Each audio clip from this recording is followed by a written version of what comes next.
Royal Enfield Meteor 350.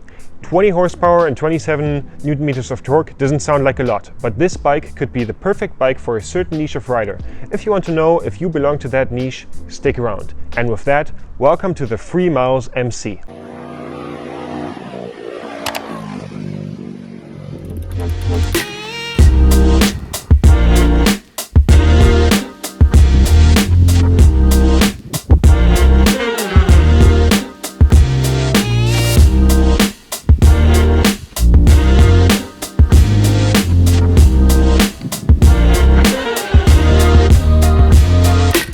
Let's start with the incredible price. This bike starts at 4,000 euros depending on where you live, which is incredible.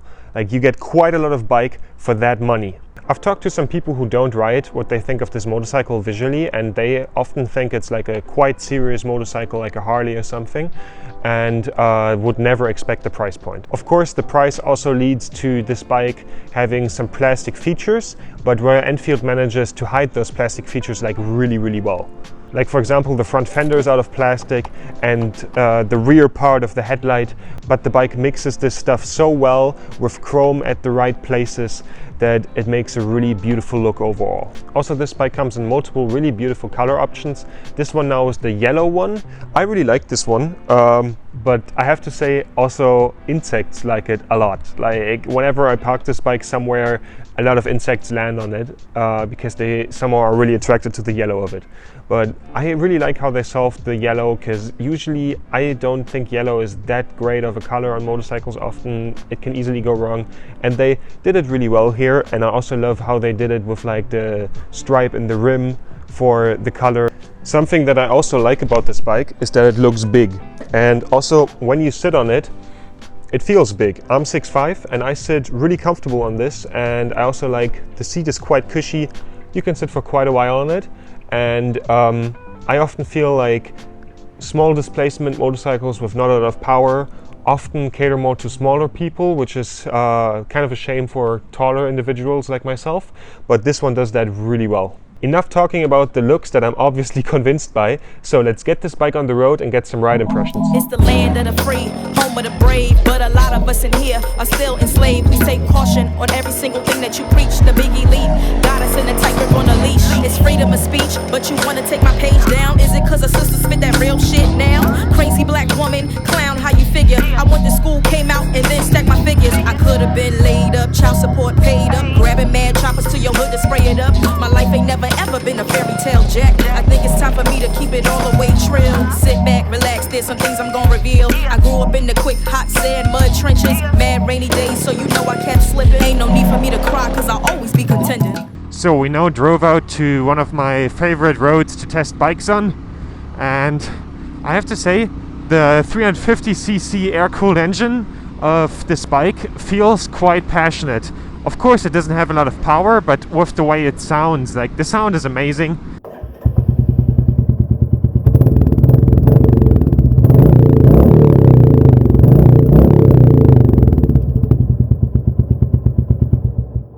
And the engine, even though it doesn't have a lot of power, feels very nice. Like, you feel the torque down low. Of course, at the top, this bike doesn't have a lot of power, but in my opinion, that is fine. This bike is kind of fun to ride in two ways.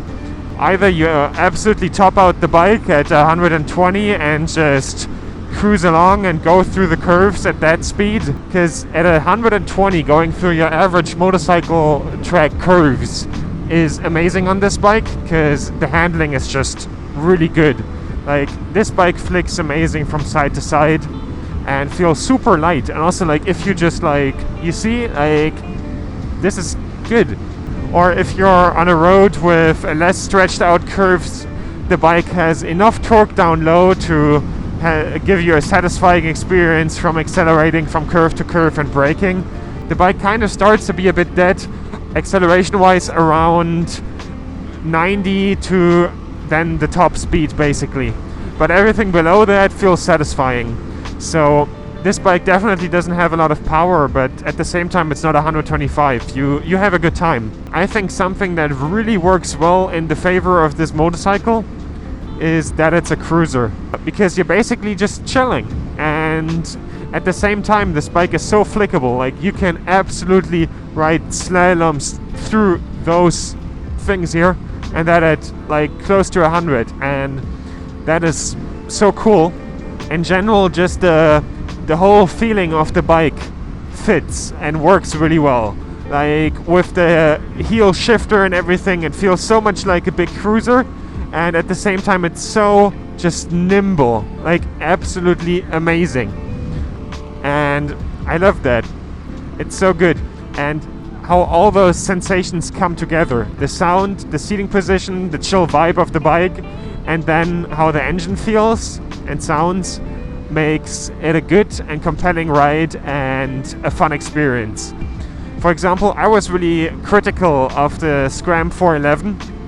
I didn't like that bike that much, and that was because the bike didn't really manage to give this complete sensation that this bike gives, and that is probably the main thing that makes this bike so strong, that how it makes you feel basically, and that all those things just work in unison so well. So like with what I described, the bike varies quite a lot from how you would ride other motorcycles. Like the fun is experienced in a different way. It's either going full speed and just hanging on, or basically normal harmless curve riding, but it does that very, very well. And I would say that that is kind of a special appeal about the bike, because it provides a lot of fun while at the same time just being legal, you know? Like if you ride a motorcycle and you want to have a little fun, even though the motorcycle doesn't have a lot of power, let's say 50 horsepower, you look down at some points during the curves, and of course this doesn't happen to me, but like in general many motorcyclists probably experience this, that you just look down and you think to yourself, well, that's jail right there. And that doesn't happen with this bike, and it's at the same time still really fun. So I really like that about the bike. Also, I just absolutely love the heel shifter. It's so good, it feels so satisfying. It was weird for the first second, but after that it's just great. And it also allows you to wear nice shoes on the bike actually, and it's kind of one of those bikes where when you're just going like for a quick round to get some groceries, you want to be dressed sharp because the bike looks good. One thing that you probably already noticed, this bike does not have a rev meter, which is kind of, it's fine, it doesn't bother me, but I think it maybe bothers other people. It fits with the really raw aesthetic of the bike. Royal Enfield used to offer a navigation device right here. It was called the Tripper. It was not the best, but it was included with the bike. And now they scrapped that, and that thing just gets outdone by a phone on a bicycle mount. There are probably not going to be a lot of models bought with still the Tripper on it.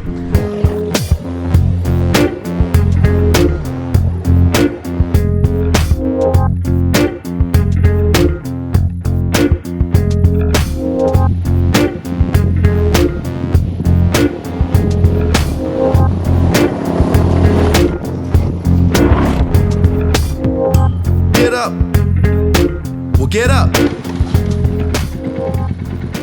So after now having spent the day on the Royal Enfield Meteor 350, I have to conclude that the handling is really amazing, and it also handles difficult maneuvers like U-turns just absolutely perfectly. And usually those maneuvers are really hard to do on a motorcycle at the beginning, but this one just does it with ease without really thinking about it and without putting down the foot.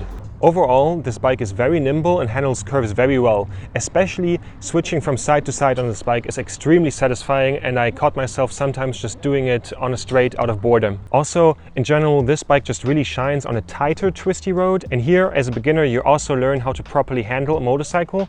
You learn all the technical bits way better, because it doesn't scare you. Also, it gives quite a lot of feedback when stuff goes wrong. Like as soon as you don't handle this bike correctly, you start to feel it early on, because other more modern bikes often have the problem that they handle really well, are really forgiving, until they're not. And then you have a problem. Also, the controls work really well and have some weight behind it. Like when you use the blinkers or the clutch. Like with the blinkers, you really feel that you're blinking or that the blinker is deactivated. With the clutch, it just has a really nice heavy feel, because I don't like the really easygoing clutches that you can use with one finger that much, to be honest, on modern bikes.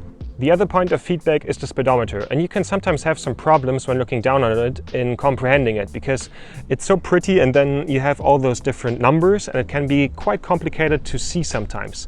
So sometimes I need to look down 2 or 3 times to understand what's going on. Apart from that, the other parts of the dash are really well integrated. You can very clearly see the clock, the gear indicator and the fuel gauge, and also how they put it, the digital bit into the middle. I really like that.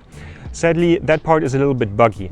The bike often has problems showing the first gear, the second gear and neutral properly. And if you really push this bike on a twisty road, it can lead to the sensors being thrown off and the bike thinking that it's running out of gas, and then the fuel light comes on. Also, Royal Enfield uses quite a lot of footage in their advertisement of this bike on gravel roads to really show that this is a touring bike that you can take basically across the world. I also put this bike onto a gravel road, and I have to say it doesn't keep what the advertisement promises here, because due to it being a cruiser, you will turn into a spineless creature if you ride this bike quite a lot on gravel roads, because it doesn't handle the potholes well, mainly because of it being a cruiser. The suspension would probably be fine. So now we get to the most important part of this review actually. I mean, it's clear that this is a good bike, but it's really crucial that you know if you're the right person for this bike, if this bike is supposed to make you happy. Because this bike is underpowered. It tops out at 120, and above 90 kilometers an hour, there's not much going on.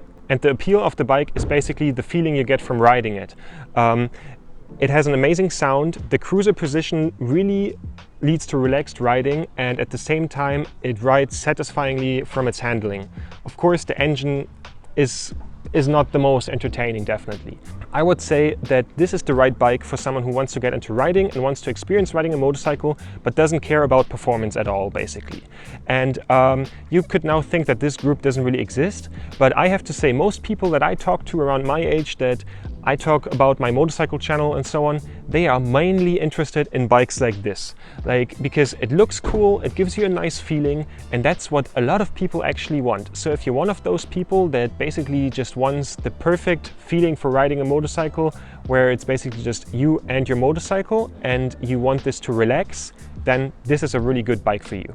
Also, it's an amazing city bike for someone who commutes, who puts the money into this bike and then uses it to get to work, because filtering with this bike due to this amazing handling is really easy, and it just does this job really well. Also all this other stuff, like you can use it very well for getting groceries, you can use it for just your errands.